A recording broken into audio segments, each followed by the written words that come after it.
দেখো তো এই থালি সেটটা তোমাদের কেমন লাগে। এই থালি সেটটা অর্ডার দিয়েছিল শ্রীরামপুর থেকে সোমাদি। ছেলের অন্নপ্রাশনের জন্যই এই থালি সেটটা আমায় অর্ডার দিয়েছিল।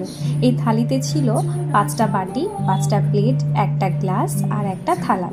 আমায় বলেছিল এটা লাল রঙেরই করতে, আর মাঝের অংশটা যেন একটু ফাঁকা থাকে। বাটিগুলোতেও সেম কাজই করতে বলেছিল, মাঝের অংশটা যেন ফাঁকা থাকবে। তবে বাটিগুলোর কাজগুলো তোমরা যখন দেখবে বুঝতে পারবে। একটা করে লোটাস আমি মাঝে অ্যাড করেছি, কারণ বাটিগুলো একদম ফাঁকা লাগছিল, সেই কারণে।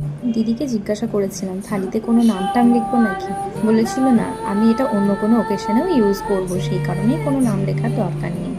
এখানে আমি ফ্ল্যাট 6 নম্বর তুলি এবং 000 তুলি ইউজ করেছিলাম।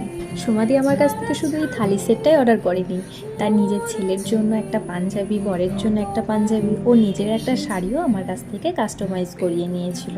তোমরা যারা ভাবছো এই ধরনের থালি আমার কাছ থেকে নেবে, তাদের বলি তোমরা কিন্তু একটু হাতে সময় নিয়ে আমাকে অর্ডারটা করো, কারণ এই জিনিসগুলো বানাতে তো একটু সময় লাগে। কথা বলতে বলতে দেখো ডিজাইনটা পুরোটাই কমপ্লিট হয়ে গেছে। এই সিম্পল ডিজাইনটা তোমাদের কেমন লাগলো কমেন্টে জানাতে কিন্তু আমাকে ভুলো না। টিনা রয়, নারায়ণ কোলে, শ্রেয়া দাস, প্রসেনজিৎ মণ্ডল, সোনামণি ঘোষ, মধুশ্রীদি, এছাড়াও অনেকেই আছো যারা আমার প্রত্যেকটা ভিডিওতে কমেন্ট করো, তার জন্য থ্যাংক ইউ সো মাচ।